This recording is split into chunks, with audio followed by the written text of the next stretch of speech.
नमस्कार। पूर्वाग्रह से समानता तक के इस सफर में आपका स्वागत है। आज की इस चर्चा में हम इंसानी फितरत और समाज की कुछ बहुत ही गहरी परतों को खंगालने वाले हैं।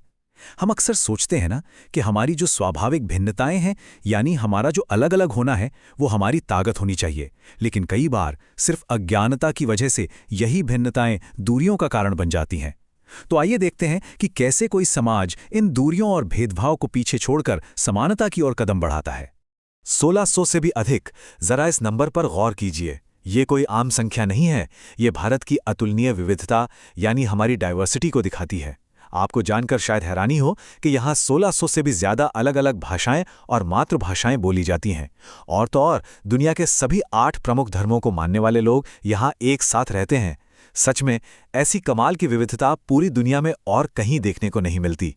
अब यहाँ एक बहुत ही बुनियादी सा सवाल उठता है, इतनी अपार विविधता होने के बावजूद हम इंसान अक्सर उन लोगों की तरफ ही क्यों खींचे चले जाते हैं जो बिल्कुल हमारे जैसे दिखते हैं, या फिर जो हमारी जैसी भाषा बोलते हैं। और वहीं दूसरी तरफ जो लोग हमसे थोड़े अलग होते हैं या जिन्हें हम नहीं जानते, उनके आसपास हम अक्सर अजीब सा या कहें कि थोड़ा असहज क्यों महसूस करने लगते हैं। सोचने वाली बात है ना? चलिए अब इस बात की थोड़ी गहराई में चलते हैं और समझते हैं कि पूर्वाग्रह यानी अंग्रेजी में जिसे प्रेजुडिस कहते हैं, वो आखिर है क्या। सीधे शब्दों में कहें तो किसी भी इंसान या समूह के बारे में बिना पूरे तथ्य जाने पहले से ही एक पक्की और अक्सर नकारात्मक राय बना लेना ही पूर्वाग्रह है। और पता है, ये राय किसी के भी धर्म, उनकी त्वचा के रंग या उनके बात करने के तरीके के आधार पर बन सकती है, जो कि अगर हम सोचें तो पूरी तरह से अनुचित है। अगर हम अपने आसपास देखें तो रोजमर्रा की जिंदगी में हम ऐसे कई पूर्वाग्रहों को सच मानकर बैठ जाते हैं। उदाहरण के लिए, एक तरफ ये आम धारणा बना ली जाती है कि गांव के लोग तो अज्ञानी होते हैं या उन्हें नई तकनीक का इस्तेमाल करना बिल्कुल नहीं आता। वहीं दूसरी तरफ शहर के लोगों पर यह ठप्पा लगा दिया जाता है कि वो बहुत आलसी होते हैं या उन्हें बस पैसों से मतलब होता है। अब जरा खुद ही सोचिए, ये दोनों ही बातें बिना किसी ठोस आधार के बस ऐसे ही बना ली गई हैं। तो चलिए देखते हैं कि ये सब आगे कैसे बढ़ता है। जब यही पूर्वाग्रह हमारे दिमाग में एकदम पक्का हो जाता है ना, तो वो रूढ़िवादिता यानी स्टीरियोटाइप का रूप ले लेता है। आसान भाषा में किसी पूरे के पूरे समूह को एक ही सांचे में या एक ही छवि में फिट कर देना, ये विचार सच में बहुत खतरनाक हो सकता है। क्यों?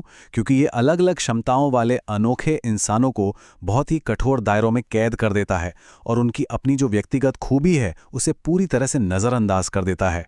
इसे और भी बेहतर ढंग से समझने के लिए जरा हम अपने समाज की आम लैंगिक रूढ़ियों यानी जेंडर स्टीरियोटाइप्स पर गौर करते हैं।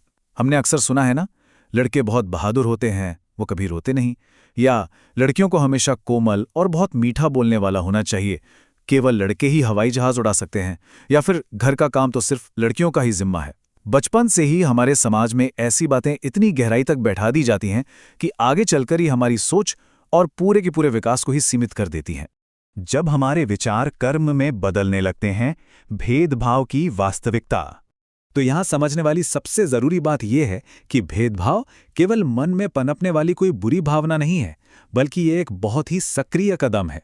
जब लोग अपने इन्हीं पूर्वाग्रहों या रूढ़िवादी सोच के आधार पर असल जिंदगी में काम करने लगते हैं, जैसे किसी को अपने मोहल्ले में घर ना लेने देना, किसी को सार्वजनिक कुएं या हैंडपंप से पानी ना भरने देना, या फिर एक ही कप में चाय ना पीने देना, तो दरअसल वे सक्रिय रूप से दूसरों को उनके सबसे बुनियादी मानवीय अधिकारों से वंचित कर रहे होते हैं।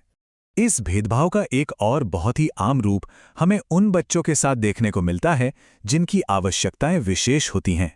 आज हम विकलांग जैसे सीमित करने वाले शब्दों से बहुत आगे आ चुके हैं और अब उन्हें सम्मान के साथ खास जरूरत वाले बच्चे के रूप में पहचाना जाता है। समाज में अक्सर ये बहुत ही गलत धारणा बना ली जाती है कि अगर किसी को शारीरिक रूप से कोई चुनौती है तो उनका मानसिक संतुलन भी कमजोर होगा।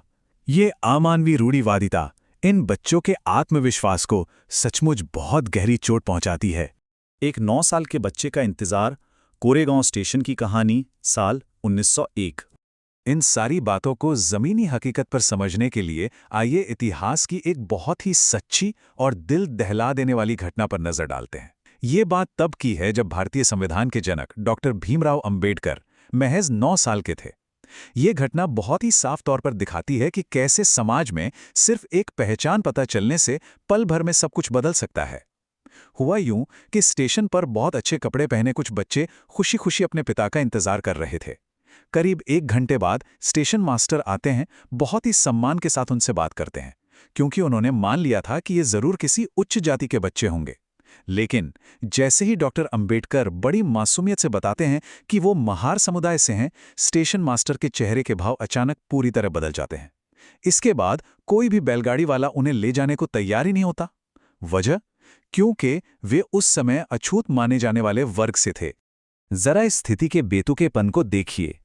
ये घटना भेदभाव के उस दर्दनाक तर्क को सामने लाती है, जहां एक तरफ छोटे बच्चे स्टेशन पर फंसे हैं, वो दुगना किराया तक देने को तैयार हैं, लेकिन दूसरी तरफ गाड़ीवान उस पैसे को साफ ठुकरा देते हैं। उन्होंने अपने व्यापार और एक आम इंसानी हमदर्दी के ऊपर अपने पूर्वाग्रह को चुना। ये बिल्कुल स्पष्ट रूप से दिखाता है कि कैसे समाज में गहराई तक बैठा हुआ भेदभाव इंसानों के बीच के सामान्य संपर्क को भी पूरी तरह से पंगु बना देता है।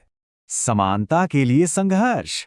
जब इस तरह के अन्याय पूरे देश में इतने लंबे समय तक होते रहे, तो जाहिर है कि एक बड़े बदलाव का आना तो तय था।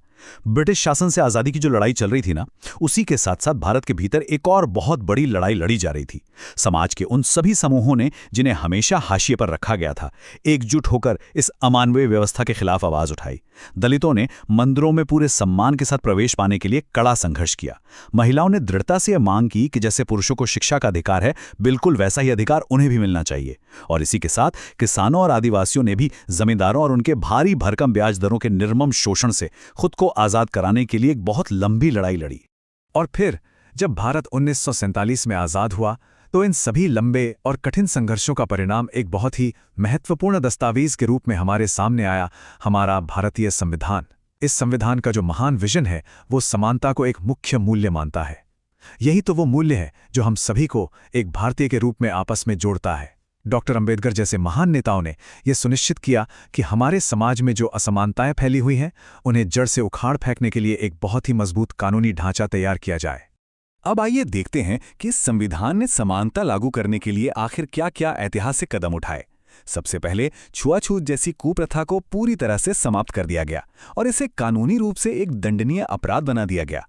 हर किसी को सरकारी नौकरियों में बिना किसी भी तरह के भेदभाव के बिल्कुल समान अवसर दिए गए। लोगों को अपनी पसंद का काम चुनने, अपनी भाषा बोलने और अपने त्योहार मनाने की पूरी आज़ादी दी गई। और तो और सरकार के लिए सभी धर्मों को एक समान सम्मान देना अनिवार्य कर दिया गया, जिसने भारत को एक महान धर्मनिरपेक्ष राष्ट्र के रूप में स्थापित किया। लेकिन क्या सिर्फ कागज पर नियम लिख देने भर से सब कुछ ठीक हो जाता है? बिल्कुल नहीं। समानता केवल कोई एक लिखित नियम नहीं है, ये तो एक निरंतर चलने वाला जीवंत संघर्ष है। हमारा संविधान हमें एक बहुत ही मजबूत कानूनी ढांचा तो जरूर दे देता है, लेकिन सच्ची समानता हासिल करने के लिए समाज के हर एक इंसान को अपने रोजमर्रा के जीवन में लगातार सक्रिय रूप से प्रयास करना पड़ता है।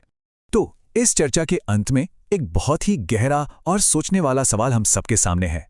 अपने रोजमर्रा के जीवन में पूर्वाग्रहों और रूढ़िवादिता के इस इतने पुराने चक्र को हम व्यक्तिगत स्तर पर आखिर कैसे तोड़ सकते हैं, ताकि हमारे आने वाले कल के लिए एक सच्ची समानता सुनिश्चित की जा सके?